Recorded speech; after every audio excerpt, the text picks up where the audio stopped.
What's going on, Swoopers? Welcome back to another episode of Swoop Luke. In this episode, I'll be reviewing the Collingwood Eagles AFLW game. So let's roll that intro and get straight into it. Collingwood win their greatest ever margin as Collingwood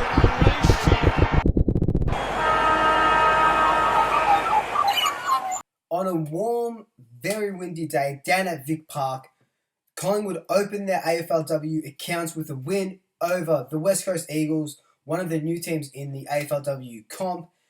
It wasn't a convincing start, but we found our footing in the second, third, and fourth quarters and ran out winners. So let's just jump into this review. Like I said, in the first quarter, it was all Eagles football. Play was very congested, but when the ball did come out, thankfully for the wind, for the Eagles anyway, they had their only inside 50s in that quarter, 9 inside 50s. They kicked one goal. We kicked none. They kept us scoreless for that quarter, but that was the only quarter that the Eagles were dominant.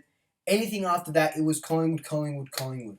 In that second quarter, Jamie Lambert and Chloe Molloy were swung forward to kind of give us that spark that we needed for the rest of the game. And thankfully, it came with the Chloe Molloy goal, our first goal of the season, her first goal in over 2 years because, as you're probably aware, she hurt her foot 2 years ago in the VFLW.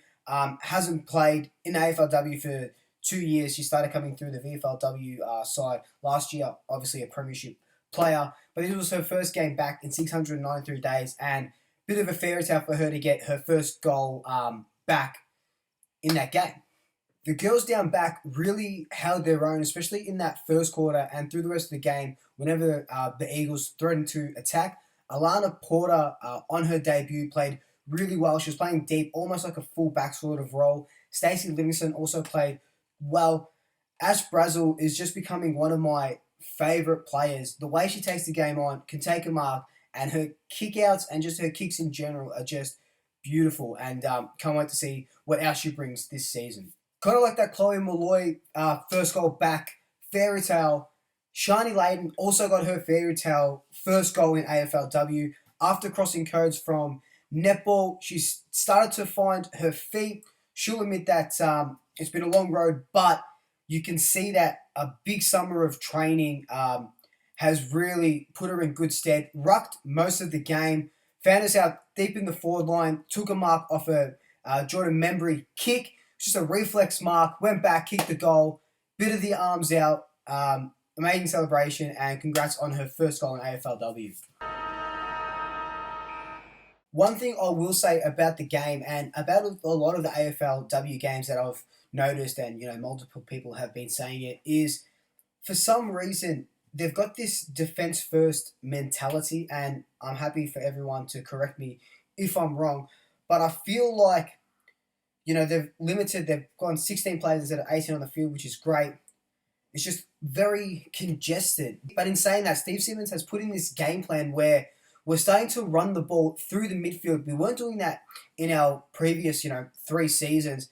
Starting to do it on the weekend. It'll only get better. Lots of link-up play by hand and by foot. Those sideways kicks, opening up the corridor a little bit, going wide up, straight direct to goal. But once we get out of that defense-first mentality, we're just going to open up a whole new world for us. And I can already see that happening. So big props to Steve. And it's going to be a really good season. So buckle up and get ready for the ride. So my Swoop votes for this game. So 1 vote to our captain, Steph Chochi, was everywhere on the ground. Forward, defense, in the middle. Kicked a beautiful goal in the third term against the Breeze. That was the first goal kicked on that end for the game. And it was a good way to kind of shore up the win because it didn't look like the Eagles were going to get any, and just piling on the goals when we haven't been a good goal-scoring side in recent history just helps a lot. 2 votes, Britt Benici, just tackling machine, 8 tackles, 14 disposals, loves the contest, loves the hit, and she gets the 2 votes.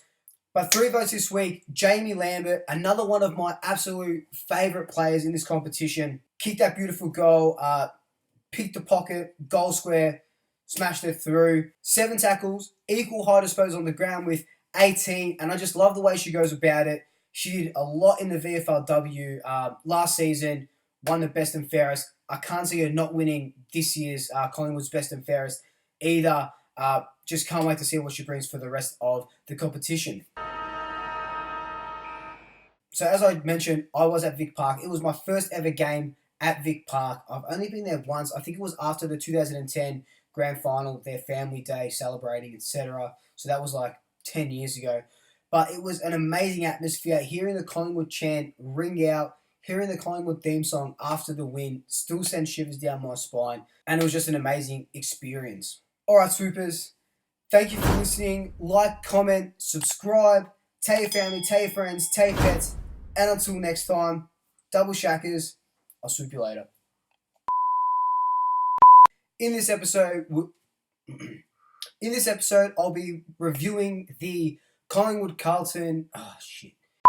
So my swoop boot. Oh my god! Well, I always do it swoop boots. But in saying that, Steve Simmons is Steve.